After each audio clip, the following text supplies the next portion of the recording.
오늘 이 시간에는 우리 열왕기상 3장 4절로부터 14절의 말씀을 통해서 하나님이 기뻐하시는 것을 구하라 라는 제목으로 하나님의 말씀을 증거하겠습니다. 말씀을 전하기에 앞서서요, 제가 먼저 한 글을 보여드릴 텐데, 제가 개인적으로 좋아하는 연금술사라는 글을 쓴 브라질의 파울로 코넬료라는 작가가 있습니다. 이 작가의 책 가운데 흐르는 강물처럼이라는 책이 있는데, 그 책을 읽다가 아주 좋은 글이 있어서 함께 나누었으면 좋겠다 싶어서 이렇게 말씀을 가져왔습니다. 제가 한번 읽어드리겠습니다. 먼 훗날에 어디선가 나는 이야기를 할 것입니다. 숲속에는 두 갈래의 길이 있었다고, 나는 사람이 적게 간 길을 택하였다고, 그리고 그것 때문에 모든 것이 달라졌다고. 네, 아멘은 안 하셔도 됩니다. 네, 흐르는 강물처럼이라는 책에 나오는 한 구절인데요, 이 구절을 읽다가 잠시 묵상에 잠긴 적이 있었습니다. 여러분, 우리는 지금도 여전히 동일한 것 아닐까요? 두 갈래의 길 가운데 한 길을 택하여 지금 이 자리까지 왔습니다. 여기 계신 여러분들 가운데 어느 한 사람도 내가 지금 이 자리에 있는 것은 전적으로 나의 선택이었다, 나의 노력으로 지금 이 자리에 왔다, 이렇게 생각하시는 분은 아마도 한 분도 안 계실 것입니다. 그렇죠. 우리는 모두가 다 하나님의 은혜 가운데 이 자리에 있는 겁니다. 우리의 인생, 여러분, 우리의 것인가요? 아니죠. 하나님의 것 아닌가요? 하나님의 인도하심 따라 세월을 지나서 여기까지 왔습니다. 여러분, 나 자신 내 것이라고 고백하고 살아가는 인생이 아니라, 내 것은 나의 것이 아닌 하나님의 것임을 묵상하며 살아가는 은혜가 있기를 주님의 이름으로 축복합니다. 여러분, 앞으로 우리의 시간을 세상 어떤 것에 쫓기는 시간으로 살기보다는 하나님께서 우리에게 보여주신, 선택하신 그 길을 따라 묵묵히 걸어가면 어떨까요?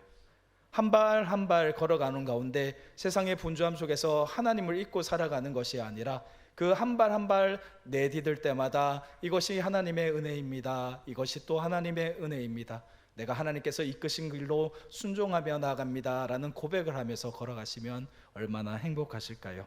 그러한 길을 걸어가는 저와 여러분 다 될 수 있기를 주님의 이름으로 축복합니다. 여러분, 오늘 말씀에 이제 한번 들어가 볼 건데요, 오늘 말씀의 주인공이 한 분이 있죠. 하나님이시지만 오늘 말씀에서 또 한 사람의 주인공이 있는데, 솔로몬 왕입니다. 이스라엘의 세 번째 왕인 솔로몬. 그런데 이 솔로몬에 대한 평가는 엇갈리고 있죠. 아주 선한 왕이라고 정평이 나 있고, 또 어느 시대보다 강력하고 부유한 이스라엘을 만든 아주 훌륭한 지도자라고도 알려져 있습니다. 또 한편으로 솔로몬의 후기에는 많은 우상의 신전들을 이스라엘에 세움으로써 이스라엘이 둘로 갈라지게 되는 계기를 만든 왕으로도 잘 알려져 있습니다. 오늘 우리는 솔로몬의 이 상반된 평가를 뒤로 하고, 오늘 우리에게 주신 열왕기상 3장 14절 말씀을 통해서 솔로몬이 지혜를 하나님께 구하는 장면에 대해서 한번 집중해 봤으면 좋겠습니다. 오늘 그 지혜를 구하고 얻는 과정을 통해서 우리가 이제 앞으로 하나님께 어떤 것을 구해야 하는지, 또 그것을 구하기 위해서 어떤 것을 해야 되는지, 그리고 그 이후에, 구한 이후에 하나님께로부터 그 은혜를 받은 이후에 우리는 또 어떻게 살아가야 하는지, 그 말씀을 한번 살펴보겠습니다. 오늘 본문의 내용을 보니까요, 우리 솔로몬 왕이 일천번제를 하나님께 드리고 꿈에 나타나는 하나님께서 무엇을 구하고자 하느냐라는 질문에 지혜를 주시옵소서라는 구하는 장면이 나오고 있습니다. 이것은 솔로몬에게 주어진 하나님의 지혜에 대한 말씀이에요. 솔로몬이 하나님으로부터 지혜를 받았다, 즉 솔로몬은 3장 이후에 나타나는, 솔로몬에 나타난 모든 지혜가 바로 하나님께로부터 왔음을 우리에게 보여주고 있는 말씀입니다. 솔로몬은요, 이스라엘인의 성전이 완공되기 이전에 하나님께 제사를 드리기 위해서 기브온 산당이라는 곳으로 향하게 됩니다. 산당이라는 것은 말 그대로입니다. 산 위에 세워진 당이죠. 즉 하나님께 제사 드리기 위해서 산 위에 세워져 있는, 우리 제사 드리는 곳을 산당이라고 하는데요, 왜 산 위에 이렇게 산당을 세웠을까요? 이스라엘 백성들은 하나님이 높은 곳에서 임재한다라는 생각을 가지고 있었습니다. 그래서 산당에서 제사를 드린 것이죠. 오늘 말씀의 기브온 산당이라는 곳은 예루살렘으로부터 약 11km 정도 떨어져 있는 산당입니다. 예전에 기록에 보니까 예루살렘 안에도 산당이 있었고, 그리고 예루살렘 주변에도 여러 산당이 있었다라고 이렇게 기록되어 있는데요.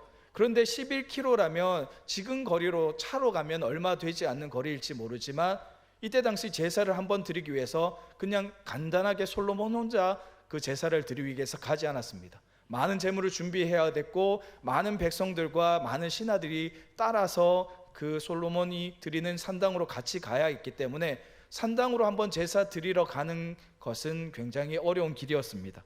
그런데 이 당시에 예루살렘 주변에 있는 가까웠던 산당을 마다하고 왜 하필이면 기브온이라는 산당으로 갔을까요?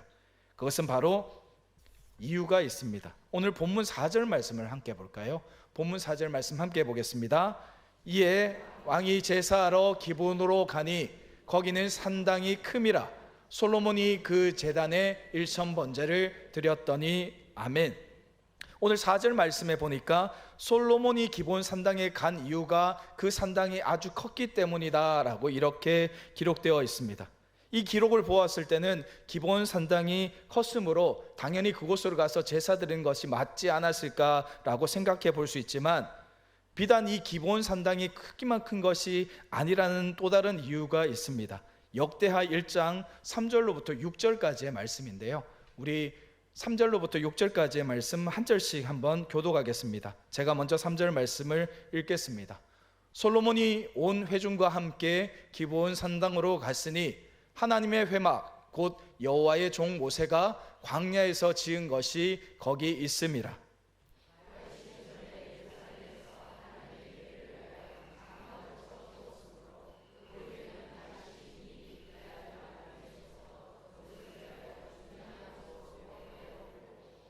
옛적에 훌의 손자 우리의 아들 브살렐이 지은 놋 제단은 여호와의 장막 앞에 있더라.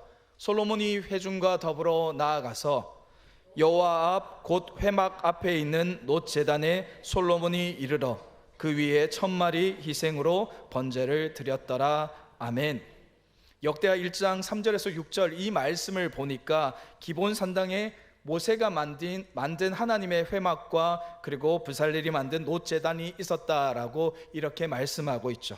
이러한 성명을 볼 때 기브온 산당은 큰 산당일 뿐만 아니라 문자적으로 중요한 산당, 굉장히 이스라엘 백성들에게 기념이 될 만한 산당이 바로 이 기브온 산당이었다라고 볼 수가 있습니다.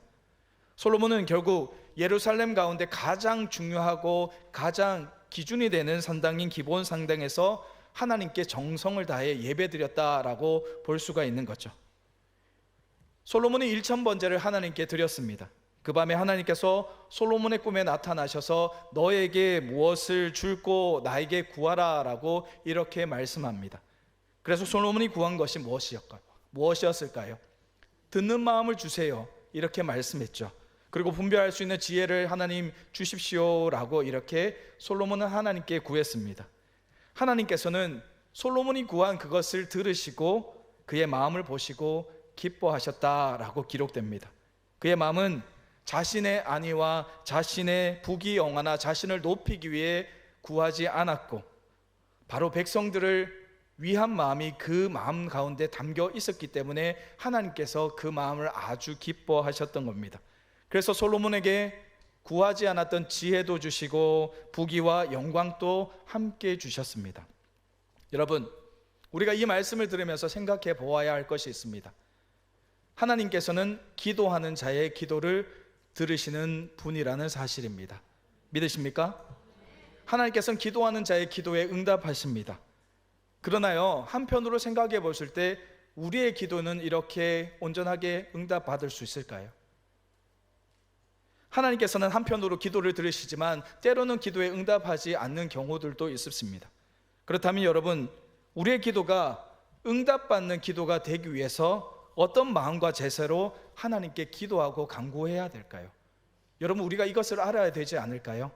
우리가 기도하는데 하나님께 응답을 못 받는다면 우리가 드리는 기도가 무언가가 조금 문제가 있지 않을까요? 그렇다면 하나님의 응답을 받기 위해서 우리가 어떤 마음과 어떠한 자세와 어떠한 모습으로 기도해 드려야 되는가? 첫 번째, 하나님께 먼저 드리는 마음을 가져야 한다라는 겁니다. 솔로몬이 기브온 산당으로 간 목적이 있습니다. 어떤 목적이었죠? 한 가지였습니다. 하나님께 예배드리기 위해서, 하나님께 무엇을 받기 위해서 기브온 산당으로 간 것이 아니라 바알 그대로 하나님께 드리기 위해서, 예배 드리기 위해서 기브온 산당으로 향했습니다. 솔로몬은 기브온 산당에서 1000번제를 하나님께 드렸습니다. 오늘 본문의 표현만으로 볼 때 1000번의 제사를 드렸다라고 볼 수도 있는데, 아니면 혹은 1000마리의 제물을 드렸다라고 볼 수도 있습니다. 하지만 우리가 성경을 읽다 보면 일반적으로 생각했을 때 1000이라는 숫자는 정확히 1000개를 의미하는 것은 아닙니다. 1000번이라고 하기보다는 아주 많은 숫자, 셀 수 없이 많은 예물과 제사를 드렸다라고 볼 수가 있는 거죠. 어떤 성경학자는 이렇게 이야기합니다. 1000번제를 드렸는데 할 때 그 드렸더니라는 원어는 알라라는 말인데, 이 알라라는 말은 사실은 올라가다라는 뜻을 가지고 있습니다. 그렇기 때문에 이는 하루에 한 번씩 1000번을 올라가서 제사를 드렸다라고 볼 수 있다라고 이렇게 이야기하는데요. 그런데 사실은 이 말씀은 조금 우리가 맞습니다라고 하기에는 어렵습니다. 왜냐하면 제사는 국제적인 행사, 국가적인 행사였습니다. 솔로몬 혼자 올라가서 간단하게 기도하고 내려오는 그런 것이 아니었기 때문에 3년 동안, 3년이 가까운 시간, 1000번의 시간 동안 산당에 올라가서 제물을 드리고 제사를 한다는 것은 사실은 어려운 일이죠. 모든 사람들, 많은 관료들이 참석해서 3년이나 예루살렘을 비워두고 제사 드린다는 것은 사실은 거의 어렵기 때문이죠. 하지만 이 제사를 3년 동안 드리지 않고 1000마리의 제물을 드렸다라고 할지라도 아마도 솔로몬이 하나님께 드린 제사는 많은 준비가 필요했을 것이고 오랜 정성이 들어가는 아주 중요한 제사였던 것만은 분명합니다. 솔로몬 이전에도 이러한 제사는 없었고 솔로몬 이후에도 이러한 제사는 없었습니다. 아주 큰 준비가 들어가는 아주 많은 정성이 쏟은 그러한 제사를 솔로몬이 하나님께 드렸다는 것은 분명합니다. 그리고 우리가 정말로 집중해서 봐야 되는 게 있는데요, 하나님께서 이 제사를 기쁨으로 받으셨다는 것이 중요합니다.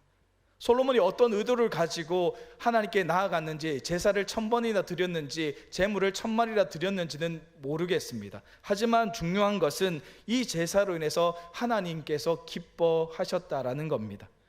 여러분, 우리의 예배도 마찬가지 아닐까요? 예배의 초점이 드리는 사람들이 아니라 바로 하나님께서 이 예배를 기뻐하시는가에 기준과 초점이 맞춰져야 한다라는 겁니다.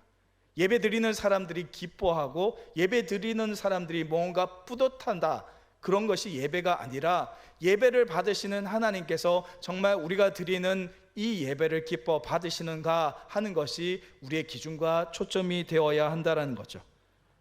그런데요, 여러분, 우리는 많은 것을 하나님께 드리기에 앞서서 먼저 하나님께서 그것을 기뻐 받으시는지를 생각하기에 앞서서 내가 하나님께 뭔가를 받을 수 있는가에 초점을 맞춘 적이 너무나 많습니다. 여러분, 우리는 많은 것을 하나님께 기도를 통해 구할 때가 많죠. 그런데 정작 기도하면서 먼저 하나님께 나의 것을 드리는 것에는 인색하지 않은지 한번 생각해 보아야 됩니다. 시간과 물질과 정성과 마음을 하나님께 드리는 것에 인색하면서 나의 것은 전혀 내어놓지 않으려고 하면서 마치 우리가 가지고 있는 돼지 저금통에 하나님의 은혜만을 받아 채우려는 마음이 우리에게 없는지 우리 자신을 한번 돌아보아야 할 것 같습니다. 미국에 있는 올랜도 침례교회라는 교회가 있습니다. 이 교회에서 오늘날 성도들의 예배의 잘못된 모습을 꼬집기 위해서 어떤 찬양을 개사해서 부른 적이 있었다고 합니다. 주의 사랑을 영원히 노래하리라 라는 찬양이 있는데, 이 찬양은 주의 사랑을 주일에만 노래하리라 라는 제목으로 바꾸어서 불렀습니다.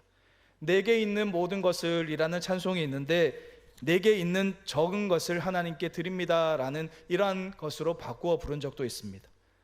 또 예배 드리는 순간순간마다 경건함을 드러내기 위해서 억지로 표현을 하거나 또 중간중간 지나치게 등장하는 찬양 인도자의 멘트를 통해서 나를 위해서 나를 높입니다 라는 이러한 문구들을 중간중간에 넣었다고 합니다.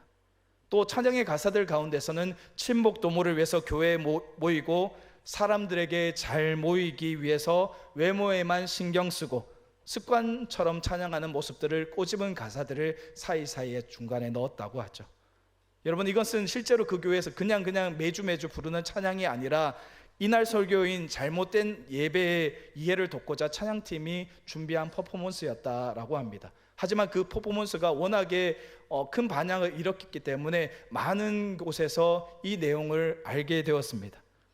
여러분, 하나님께서 기뻐하시는 예배는 어떤 예배일까요?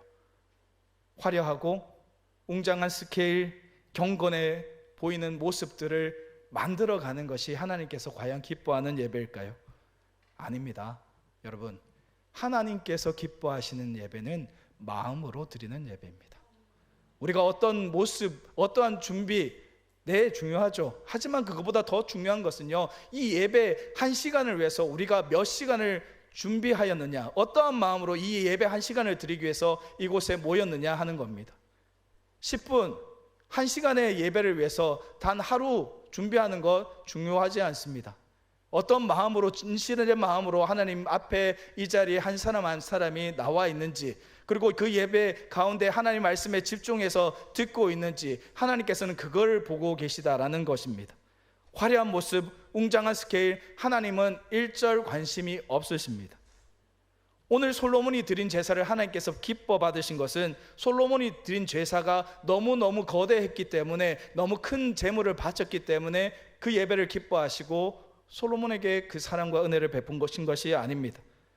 솔로몬의 마음이 다른 것이 아니라 오직 하나님께만 집중되어 있었기 때문에 하나님께서는 그 예배를 기쁘게 받으신 것입니다.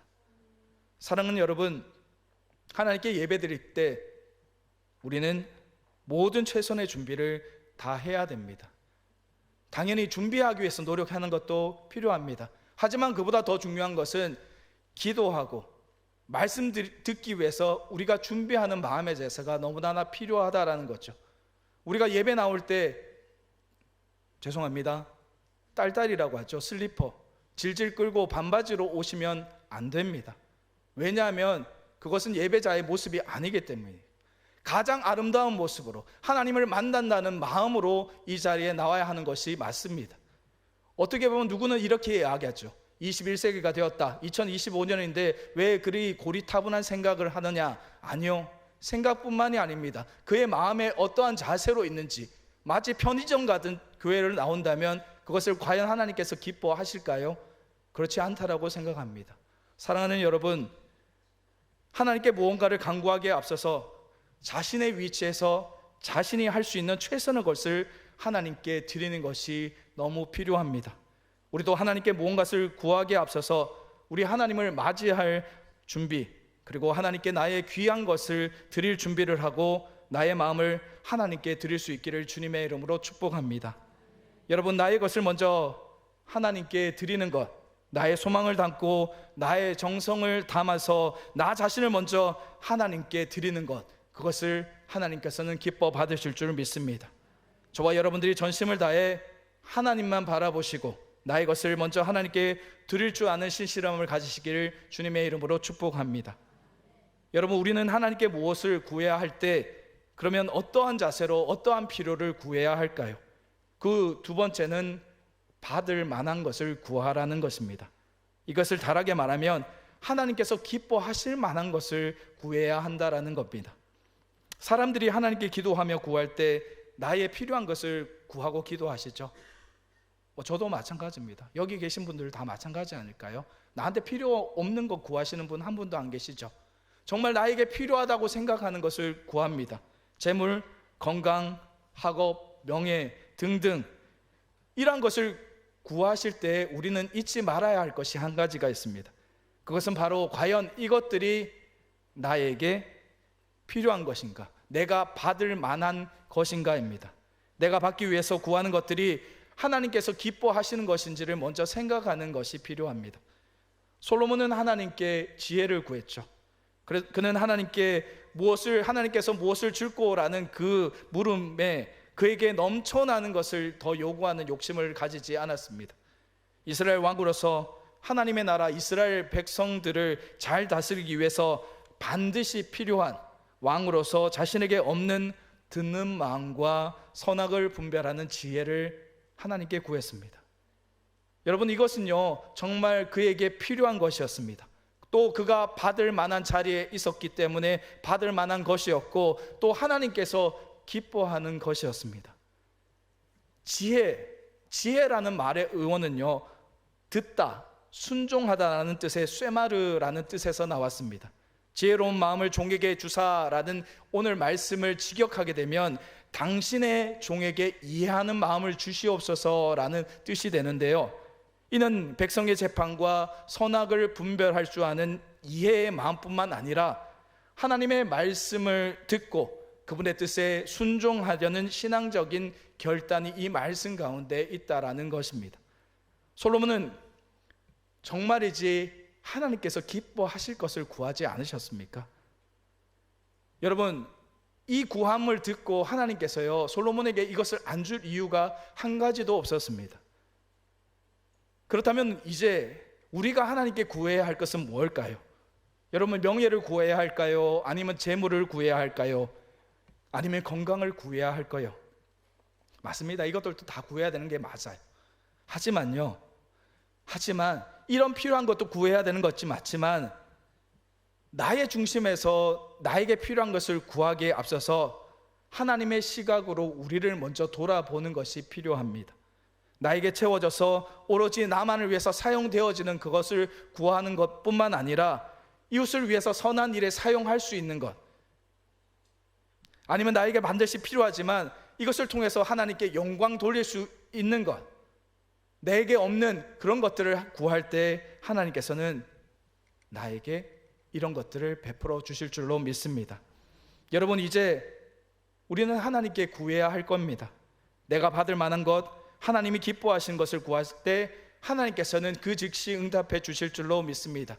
그래, 네가 이제야 나의 마음을 아는구나. 네가 구한 것, 너에게 없는 것, 그리고 너가 구하지 않은 것까지 내가 너에게 베풀겠다라는 하나님의 음성을 들으시는 저와 여러분 될 수 있기를 주님의 이름으로 축복합니다. 여러분, 내가 받을 만한 것 구할 때 하나님께서는 기뻐하시며 내 마음 중심에 그것을 보시고 더 큰 걸로 채워주실 줄로 믿습니다. 여러분, 하나님의 놀라우신 응답, 그것을 경험하면서 그 속에서 정말로 하나님의 일을 감당하시는 저와 여러분 될 수 있기를 주님의 이름으로 축복합니다. 여러분, 이제 우리가 응답받는 기도를 드리기 위해서 어떻게 해야 되는지, 또 하나님께 무엇을 구해야 되는지에 대한 말씀을 나누었다면, 이제는 하나님께서 우리에게 주신 그것을 받은 이후에 어떻게 살아가야 할까에 대한 생각도 한번 해보아야 하지 않을까요? 마지막으로 여러분에게 전해드릴 것은 우리는 하나님의 길로 행해야 한다라는 것입니다. 하나님께서는 솔로몬이 구하신 것을 들으시고 기뻐하시고 그가 구하지 않는 부귀와 영광까지 다 허락하셨습니다. 여러분, 솔로몬이 생각했을 때는 이것은 값없는 축복이었고, 그리고 하나님께 요청하지 않았지만 받을 수 있는 아주 놀라우신 은혜였습니다. 그러면서 하나님께서는 한마디를 더 덧붙이시는데요, 오늘 본문의 14절의 말씀입니다. 14절의 말씀도 함께 읽도록 하겠습니다. 내가 만일 내 아버지 다윗이 행한 같이 내 길로 행하며 내 법도와 명령을 지키면 내가 또 내 날을 길게 하리라. 아멘. 여러분, 이 말씀은요, 네가 다윗처럼 진정으로 나의 말에 순종하며 내 길로 행하면 너에게 장수의 복을 주겠다라는 그런 말씀인데요, 여러분, 이 장수의 복, 오래 살게 해주겠다라는 것은 하나님께서 하나님의 계명을 잘 지킨 자에게 베푸시는 놀라우신 하나님의 축복의 말씀입니다. 여러분, 우리가요 보통 어떤 제품을 사게 된다고, 새 제품을 사게 된다고 한번 생각해 볼까요? 그 속에, 그 제품 박스 속에 들어있는 것이 있습니다. 뭐죠? 사용 설명서, 그리고 제품 취급 시 주의 사항이라는 것이 그 속에 담겨져 있는데요, 제품을 설명서대로 잘 사용하고, 그리고 제품을 잘못 사용하면 안 되기 때문에 그 부주의하면 안 되는 것을 방지하기 위해서 제품 취급 시 주의사항이라는 것을 남기게 됩니다. 오늘 우리에게 주신 이 14절 말씀이 어떻게 보면 사용 설명서와 취급 시 주의사항과 같은 말씀이라고 볼 수가 있습니다. 여러분, 많은 사람들이 하나님으로부터 큰 은혜를 받았습니다. 저도 마찬가지고 여기 계신 여러분들도 마찬가지라고 저는 생각합니다. 큰 은혜를 받았는데도 불구하고 이 주의사항을 잘 지키지 못해서 받은 은혜, 큰 축복을 잃어버리는 것을 흔히 볼 수가 있습니다. 오늘 말씀의 은혜를 잃은 솔로몬도 사실은 그렇죠. 그리고 과거에 예수를 잘 믿고 큰 은사를 받은, 하나님으로부터 많은 은혜와 그리고 사랑과 은사를 받은 많은 사역자들도 그러한 경우들이 있었습니다. 나중에 교만하게 되고 자만심에 빠져서 무너지게 되고 그만 이단의 길로 빠지는 경우들도 흔히 볼 수가 있었습니다. 이뿐 아니죠. 우리 주위에서 은사를 베푸는 많은 분들도 이러한 유혹을 쉽게 받습니다. 너는 능력자다. 너에게 능력이 있다. 이 능력은 바로 너의 것이다 라는 그러한 유혹들을 쉽게 받습니다. 많은 사람들이 그를 신송합니다. 아우 목사님, 아우 전도사님, 능력자십니다. 기도해 주십시오. 그 기도가 능력이 되었습니다.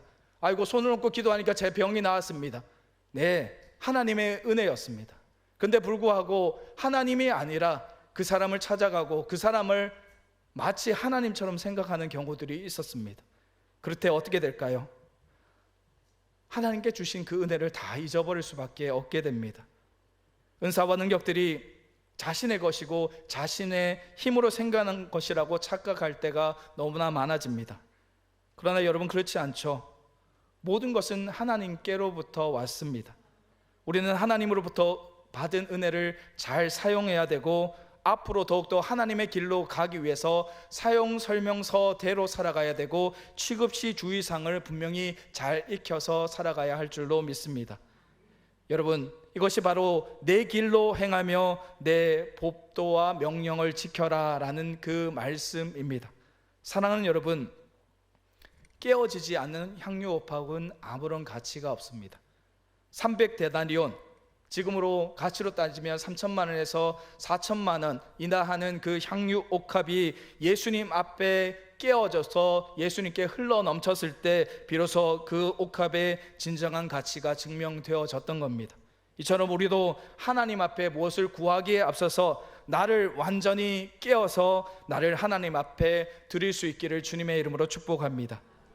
그리고 혹시 하나님께서 나에게 나타나셔서 말씀하시며 너에게 무엇을 줄고 하실 때 하나님, 나는 이것이 필요합니다 라고 나의 욕심을 채우는 것을 먼저 구하는 것이 아니라 내가 받을 만한 것, 즉 내가 지금 이 자리에서 하나님께서 기뻐하는 것이 무엇인지를 구할 때 하나님께서는 기꺼이 우리에게 그보다 더 놀랍고 큰 은혜를 베풀어 주실 줄로 믿습니다. 그리고 마지막 한 가지 더, 받은 은혜를 잘 사용해서 우리는 하나님께서 인도하시는 길로 가야 합니다. 여러분, 우리가 교회에서 말씀 듣고 그리고 신앙생활을 할 때 우리는 무엇을 기준으로 삼으십니까? 목사님의 말씀입니까? 아니면 하나님의 말씀입니까? 하나님의 말씀을 기준 삼으시길 주님의 이름으로 축복합니다. 생각했을 때 하나님께서는 과연 어떠한 길로 가실까? 그것이 기준이 되어야 합니다. 마음대로 변하는 사람들의 말과 사람들의 기준이 아니라 하나님께서 분명하게 교회를 위해서 세우신 기준이 있다면 그 기준이 우선되어야 할 줄로 믿습니다. 사랑하는 여러분, 우리가 가는 그 길이 때로는 탄탄대로가 아닐 수도 있습니다. 때로는 고통이 오고 아픔이 오고 그 길이 넓은 길이 아니라 좁은 길이 될 수도 있습니다. 하지만 언제나 우리를 지키시고 인도하시는 하나님을 더욱더 신뢰하시면서 끝까지 하나님의 길을 포기하지 않고 걸으시는 저와 여러분 될 수 있기를 주님의 이름으로 축복합니다. 그래서 하나님의 말씀하신 그대로 하나님의 길과 명령과 법도를 잘 지켜 따르셔서 놀라신 하나님의 축복 가운데 거할 수 있기를 주님의 이름으로 축복합니다.